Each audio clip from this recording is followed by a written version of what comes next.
నగరంలో నాగుల పంచమి వేడుకలు ఘనంగా జరిగాయి. ఆలయాల్లో ఉదయం నుంచే పూజలు కొనసాగాయి. నాగుపాము పుట్టల్లో పాలు పోసి నైవేద్యాలు సమర్పించి తమ మొక్కులు చెల్లించుకున్నారు భక్తులు. మధుర నగర్లోని పుట్ట నాగలక్ష్మి అమ్మవారి ఆలయం భక్తులతో కిటకిటలాడింది.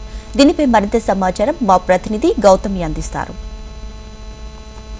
పుట్టమ్మవారికి దాదాపు 70 సంవత్సరాల గల చరిత్ర గల పుట్టమ్మవారిని పూజించడానికి చాలా మంది భక్తులు అయితే వందల కొలాది భక్తులు అయితే ఇక్కడికి రావడం జరుగుతుంది. అయితే ఇక్కడ రావడం, పూజ చేయడం మరియు నైవేద్యాలు సమర్పించడం ద్వారా తమ కోరికలు తీరుతాయని తమ మొక్కులు ఇక్కడ చెల్లించుకోవడానికి భక్తులు చాలా మంది రావడం జరుగుతుంది.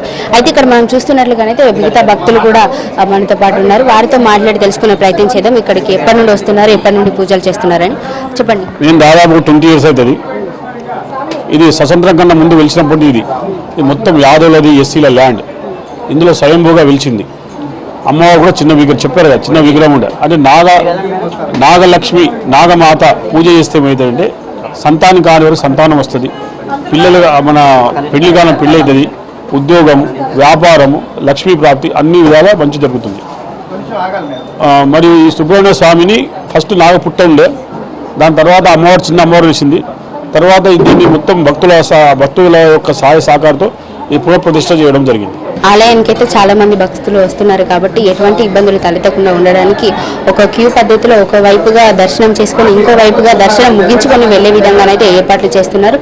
Video journalist Satish Gautami reporting from Hyderabad, HM TV.